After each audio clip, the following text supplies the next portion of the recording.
मृत्यु प्रमाण पत्र आप नहीं दे रहे हैं तो आप लिख के दे दीजिए कि मेरा बेटा मर गया। ये बात सुनते ही पत्नी हमारी बहुत रोने लग गई। आप देखिए इसमें कि कोई सील कोई मोहर नहीं है, पिता का भी नाम नहीं दिया गया है, पिता के फोटो के जगह में माता का फोटो लगा हुआ है, माने टोटल फर्जी ये आपको एडमिशन हुआ है।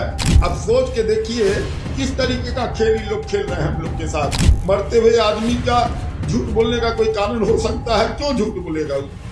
बेल मिलना तो कानूनी प्रक्रिया के अंतर्गत है, लेकिन अभी उनको बेल मिलना नहीं चाहिए था, लेकिन उन लोग का बेल मिल गया है। मेरे को भी जानकारी कल हुई है, पीछे कर लिया ही तो गया। अब तो हम अपने पोते की चिंता हो रही है कि पोता मेरा कहाँ है नहीं है। पोते के लिए हम लोग को कर्नाटका पुलिस के, बेंगलोर पुलिस के द्वारा कुछ जानकारी मिली है कि वो फरीदाबाद के एक बोर्डिंग स्कूल में है। उस बोर्डिंग स्कूल में उसका दाखिला जो है सो 3 साल के उम्र में हुआ है। 3 साल के उम्र में किसी भी बोर्डिंग स्कूल में दाखिला होना गैर कानूनी है। अच्छा। और बच्चे की उम्र अभी 2020 में वो 2020 में उसका जन्म हुआ था, उस हिसाब से वो 4 साल का इस फरवरी में पूरा होगा। और जनवरी 2024 में उसका जो है सो माने दाखिला हुआ है, और इसका 2025 में उसको 5वां साल लगेगा, माने 4 पूरा होगा। तो 3 साल के से कम के उम्र में बोर्डिंग स्कूल में वो वहाँ पर दाखिला लिया गया, और पिता का भी नाम नहीं दिया गया है। पिता के फोटो के जगह में माता का फोटो लगा हुआ है, माने टोटल फर्जी ये आपको एडमिशन हुआ है। और बच्चे से तो हमारी उसको बच्चे की माँ को कोई प्रेम है नहीं, वो तो सिर्फ उसको एटीएम बना करके पैसा लेने का एक जरिया बनाई हुई थी। अभी भी जो बेल मिली है उसी ग्राउंड पर उसने बेल लिया है कि बच्चे से हमको सुप्रीम कोर्ट का आदेश है कि बच्चे को हाजिर करना है, जबकि हम लोग एफएस को वहाँ पर दाखिल किए हुए थे। सुप्रीम कोर्ट का ये आदेश था 3 स्टेट की पुलिस को कि उसको बच्चे को 7 तारीख तक ये किया जाए, क्या कहते हैं, हाजिर किया जाए। तो ये बच्चे को ही हथियार बना करके बेल का ली है। बच्चा इसको अभी भी बच्चे को ही अधिकार बना रही है, हथियार बना रही है। और पहले भी बच्चे को हथियार बना करके मेरे बच्चे से पैसे की उगाही करती थी। अब आप लोगों की क्या मांग है? क्योंकि अब जो है बेटा, तो आपने कहा था कि हम लोग जो है न्याय नहीं मिलेगा तो कोर्ट के आगे जाकर जो है आत्मदाह करेंगे। अब क्या कहिएगा? हम आपको सबसे पहले ये बताना चाहते हैं कि ये बच्चा सतयुग दर्शन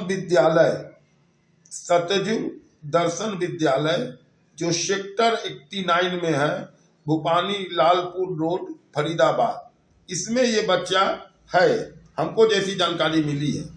और इसका एडमिशन हुआ है 17/1/2024 को। और ये पहले से जिस किसी बोर्डिंग स्कूल में था तब इसका दाखिला यहाँ लाके किया गया। तो एडमिशन नंबर इसका है 5735। ठीक है, हम पूरा आपको डिटेल बता रहे हैं, इसमें कहीं भी कोई बगलिंग वाली बात नहीं है, लेकिन इसका एडमिशन पूरा बगलिंग के ढंग से हुआ है। मैं ये पूछना चाहता हूँ कि कोई ऐसा बोर्डिंग स्कूल जिसमें बच्चे का विंटर वेकेशन हुआ हो और मेरा पोता सिर्फ अकेले उस स्कूल में था, विद्यालय में था, कैसे? विद्यालय वाले को जब कोई लेने नहीं आया तो उसको पुलिस के पास जाना चाहिए कि भैया इस बच्चे को हम क्या करें। इसमें कोई लेने नहीं आया है। पूरी दुनिया जान गई थी 10 तारीख को कि ऐसे ऐसे अतुल सुभाष के साथ हुआ है सोसाइटी। पूरी दुनिया, पूरा मीडिया, पूरा अखबार सब कुछ जानता था। क्या विद्यालय वालों को इस बात की जानकारी नहीं थी? ये सब जो है सो एक मिली भगत से बच्चे का जो है सो हथियार बना के शोषण हो रहा है। आज मेरी मांग है राष्ट्रपति जी से, प्रधानमंत्री जी से, क्या पता हम लोग की कोई भी गुहार उनके कान में नहीं जा रही है। इस दादा और दादी की आज बच्चे का भविष्य को देखिए, क्या वो बच्चे को पालन पोषण जिस ढंग से हम लोग करेंगे, यहाँ पर आएगा तो वो शहीद का बेटा कहलाएगा, वहाँ पर उसके पास रहेगा तो अपराधी का बेटा कहलाएगा। उस बच्चे का क्या कसूर है? उसको हथियार बना के ये यूज कर रही है। कम से कम हम लोग को हमारा पोता मिलना चाहिए। मैं तो ये गुहार कितने दिन से लगा रहा हूँ, लेकिन मेरी गुहार का थोड़ा भी मैंने आवाज राष्ट्रपति जी के कान में लिया जाए। और प्रधानमंत्री, पुलिस की तो भूमिका इतनी खराब है कि कल बताइए, जौनपुर से चल करके एक पुलिस वाले आते हैं बैनी ओपी में, अच्छा, और बैनी ओपी से संजय को लेके आते हैं हमारे दुकान पर, जहाँ मेरी वाइफ थी, मैं नहीं था। तो हमारी वाइफ को कहते हैं कि भाई मृत्यु प्रमाण पत्र आप दीजिए अपने बेटा का, ये कोर्ट का नोटिस है। वो नोटिस भी मैं आपको दिखाना चाहता हूँ, मैं नोटिस भी आपको दिखाना चाहता हूँ कि वो नोटिस क्या है। ना उसमें अदालत का कोई मुहर है, ना हमको मालूम है कि ये सही है कि गलत है। ये देखिए, ये उसका नोटिस का ये है।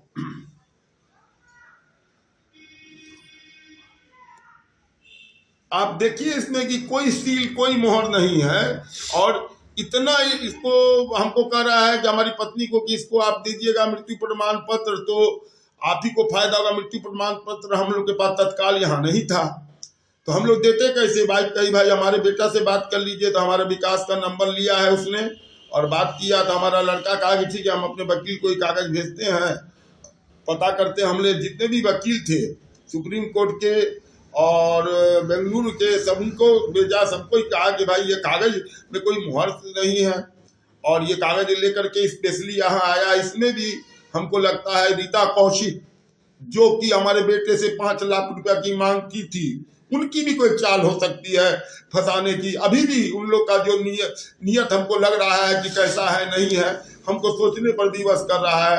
अभी भी तो कम से कम इस तरीके की कोई कोशिश नाजायज न किया जाए हम लोग के साथ। हम लोग अपने दर्द में डूबे हुए हैं, उन लोग एक पर एक जो है तो भेजा है कागज। इसको तो कोर्ट का कागज पहले भी आया था इस तरीके का कोई कागज नहीं आता था, बाकायदा उसमें कोर्ट का ये रहता था, सील मोहर रहता था। इसको देख करके मेरे को लगा कि इसमें फेक कागज है, इसलिए हमने उसको कुछ लिख के नहीं दिया। फिर हमारी पत्नी को कहा कि ठीक है, मृत्यु प्रमाण पत्र आप नहीं दे रहे हैं तो आप लिख के दे दीजिए कि मेरा बेटा मर गया। ये बात सुनते ही पत्नी हमारी बहुत रोने लग गई, कही कि आप कहते हैं हमको फायदा है, हमको फायदा, हमारा बेटा ला के हमको दे दीजिए, हैं हम अभी आपको लिख के काहे देंगे, क्यों देंगे। रोने लग गई। उसके बाद आगे क्या आगे मांग आगे की रणनीति हमारी है कि हमारा पोता हमको चाहिए और उन लोग को सजा मिले। सजा में अभी बेल में छूट गई है। बेल में छूटने का मतलब ये नहीं है कि उसको सजा से मुक्त कर दिया गया। उनका वकील तो वहां पर एक अर्जी लगाया है हाई कोर्ट में कि पूरे FIR को ही ट्रेस कर दिया जाए।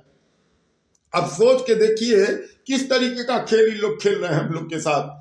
माने जो FIR हुआ है, जहां पर सुसाइड हुआ है वहां पर FIR हुआ है, उसी को वो चाहता है पूरा क्लेश कर दीजिए, सब गलत है। हमारा बेटा अंतिम क्षण में सुसाइड नोट बना के गया, वीडियो बना के गया। क्या मरते हुए आदमी का झूठ बोलने का कोई कारण हो सकता है? क्यों झूठ बोलेगा वो?